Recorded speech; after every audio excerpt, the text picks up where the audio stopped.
Hey guys, welcome to the Liberal Hive Mind, a channel solely focused on exposing the abundant hypocrisy of the left. Alright, so we've been talking a whole lot about the left being in a little bit of a state of denial as of late, and really it has been a shocking display of denial. I mean mass, almost unanimous denial. A lot of it has been shocking, I expected a little bit more introspection from their side. The level of it has been a little bit unexpected, but you know what hasn't been unexpected? You know what wasn't shocking? The idea that these leftist loons at The View would get the message of the 2024 election and start reflecting. No, they're right back to business, and the meltdown is just insane. Let's have a conversation about the Democrat demographic's favorite TV show, ABC's The View. We got some stuff to get into, so let's roll the tape. Alright, so I have to admit the latest show, The View, was interesting to say the least. We were hit with a full-blown meltdown. You know what's in the air, Whoopi? Trumpism. We lost the election. Wait a minute. We lost the election. We're miserable. Half of this country is miserable.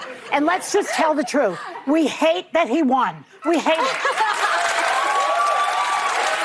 And everybody's uptight and crazy right now. Well, then I'm going... How long's it been? I think it's more than 2 weeks at this point, and there's still an emotional train wreck, live streamed to the masses, which of course I understand. A crushing electoral defeat, a red wave landslide, of course would be hard to stomach if you're one of the ladies at The View, but the question is, are they starting to get it? Are they realizing that they played a role in it? Well, no, not exactly. They're taking the angle of, it's all Joe Rogan's fault, the crazy dragon believer, and his misinformation brainwash of the masses. People want us divided, and they aren't just here in this country. They're foreign adversaries who are infiltrating our social media because it is prudent for us to stay that way. So when you see something that really pisses you off, you should triple check that one. Yeah. But I think that that's why people like our show, because they know that we are checked by ABC News. But we're checked by everybody. Yeah. I mean, if we're wrong, we have, the legal note here. The human legal note? But we went from Walter Cronkite basically to this guy, Joe Rogan, who believes in dragons. I checked it. He believes in dragons? He believes in dragons. Did you triple source that? Yes, I did. And he also thinks that dragons, like dinosaur-y type of animals, roamed the earth when people did. So this is the type of really, really bad information that's going out there. Yep, they're choosing to wage war on Joe Rogan instead. The reason America is headed in whatever direction it's headed in politically is because people are listening to Joe Rogan and not us, the ladies at The View. That's essentially what I gathered from that. And she attempts to build her argument on the foundation that Joe Rogan is crazy because he believes in dragons. What she's referring to is this. You know what I'm really fascinated with is things that existed like only in myth, but that every culture has, like dragons.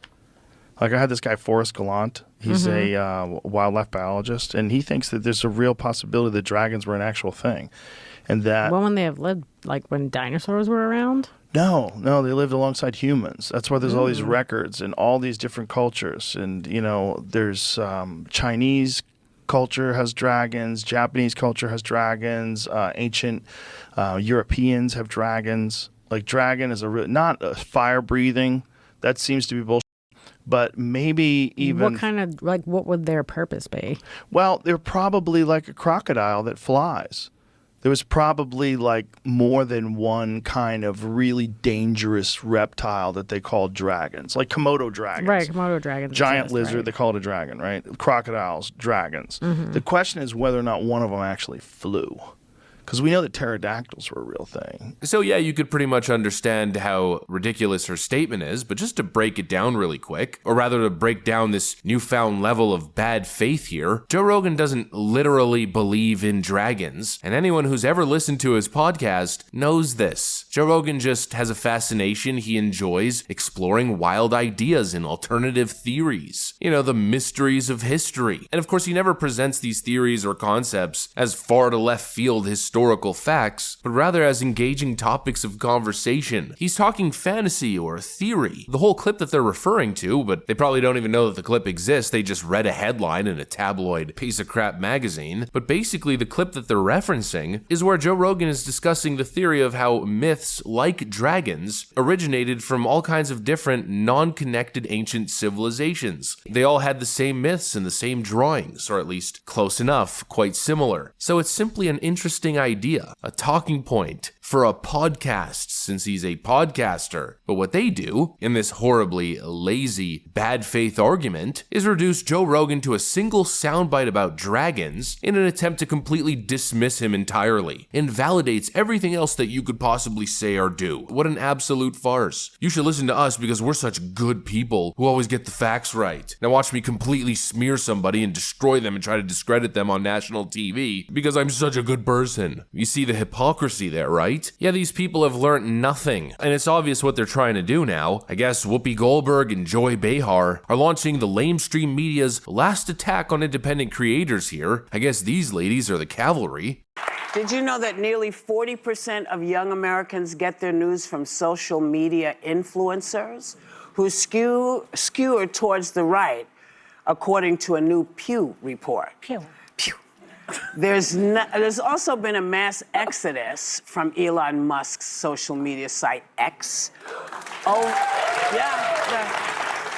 Over to the new site Blue Sky. So if this is the young generation's mainstream media, does it just intensify the echo chamber that is already cable news?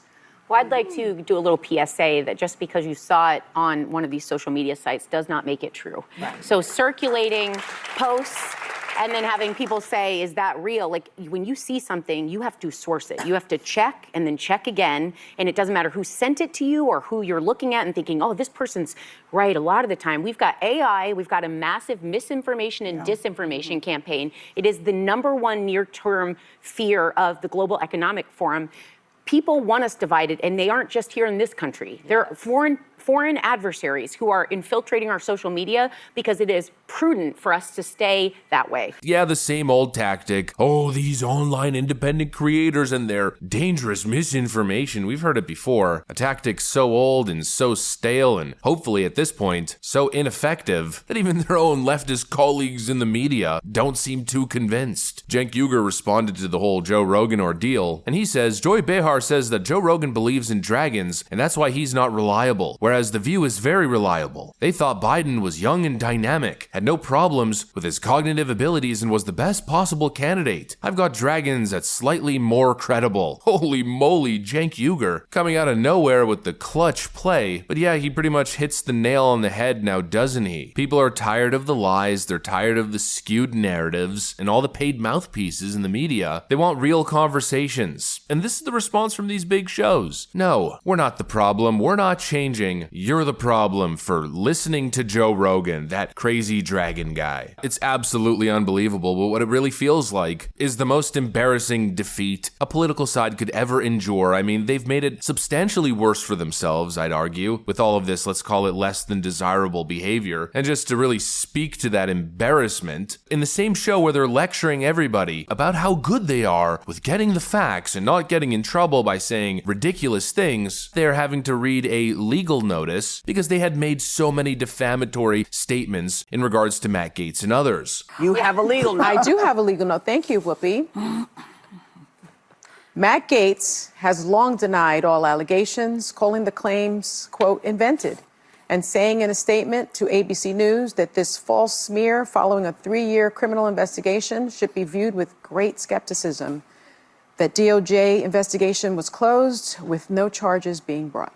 Yeah, I'm sorry, this is embarrassing defeat. That's all this is. It's a meltdown from a side that just doesn't want to change, doesn't want to admit their wrongs, and just wants to continue doing the same thing, hoping for different results. Nobody likes a sore loser in denial, and that's what the Democrats are here. At least that's how they portray themselves in these highbrow talk shows that they present to us. And so let's just say I don't think that's going to pan out so great for them. This is one colossal party breakdown that might have consequences lasting a decade or more. At least that's my preliminary assessment. Anyways, if you enjoyed this video, make sure to leave a like and possibly subscribe. Thanks for watching, and I'll see you on the next one.